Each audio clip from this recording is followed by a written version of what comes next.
Inverse trigonometric ഫംഗ്ഷൻസിൽ നിന്ന് കീം എക്സാമിന് ഷുവറായിട്ട് ചോദിക്കാൻ പോകുന്ന ഒരു ചോദ്യം നമുക്ക് നോക്കാം. The value of tan sin inverse 7/25. നമുക്കറിയാം ടാൻ ഓഫ് ബ്രാക്കറ്റിലെ ടാൻ ഇൻവേഴ്സ് എക്സ് ആണെങ്കിൽ ഈസി ആയിട്ട് എക്സ് എന്ന് എഴുതായിരുന്നു. പക്ഷെ ബ്രാക്കറ്റിനുള്ളിൽ സൈൻ ഇൻവേഴ്സിന്റെ ഫോമിലാണ് കിടക്കുന്നത്. സോ സൈൻ ഇൻവേഴ്സിനെ എങ്ങനെ ടാൻ ഇൻവേഴ്സിന്റെ ഫോമിലേക്ക് കൺവേർട്ട് ചെയ്യാം? നമുക്ക് ഒരു റൈറ്റ് ട്രയാങ്കിൾ വരച്ചിട്ട് ഈസി ആയിട്ട് ഇതിന്റെ ആൻസറിലേക്ക് എത്താം.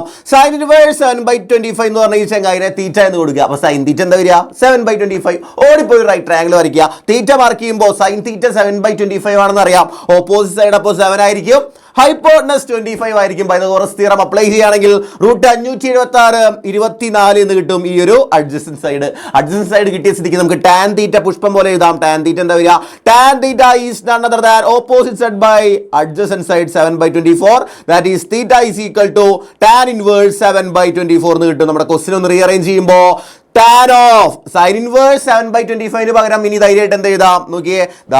സൈൻ ഇൻവേഴ്സ് 7/25 തീറ്റയാണ്, ടാൻ ഇൻവേഴ്സ് 7/24 തീറ്റയാണ്. So tan of sine inverse 7/25 പകരം കൊടുക്കുന്നു ടാൻ ഇൻവേഴ്സ് 7/24. നമ്മുടെ ഡയറക്റ്റ് ഇക്വേഷൻ അപ്ലൈ ചെയ്യാം. 7/24 which is option C is the right answer. ഈ ഒരു ക്വസ്റ്റ്യൻ മക്കൾക്ക് മനസ്സിലായെങ്കിലേ ഇതേപോലുള്ളൊരു ചോദ്യം ടാൻ ഓഫ് സൈൻ ഇൻവേഴ്സ് 3/4 എന്തായിരിക്കും വരാന്ന് താഴെ ഒന്ന് കമന്റ് ചെയ്യാം.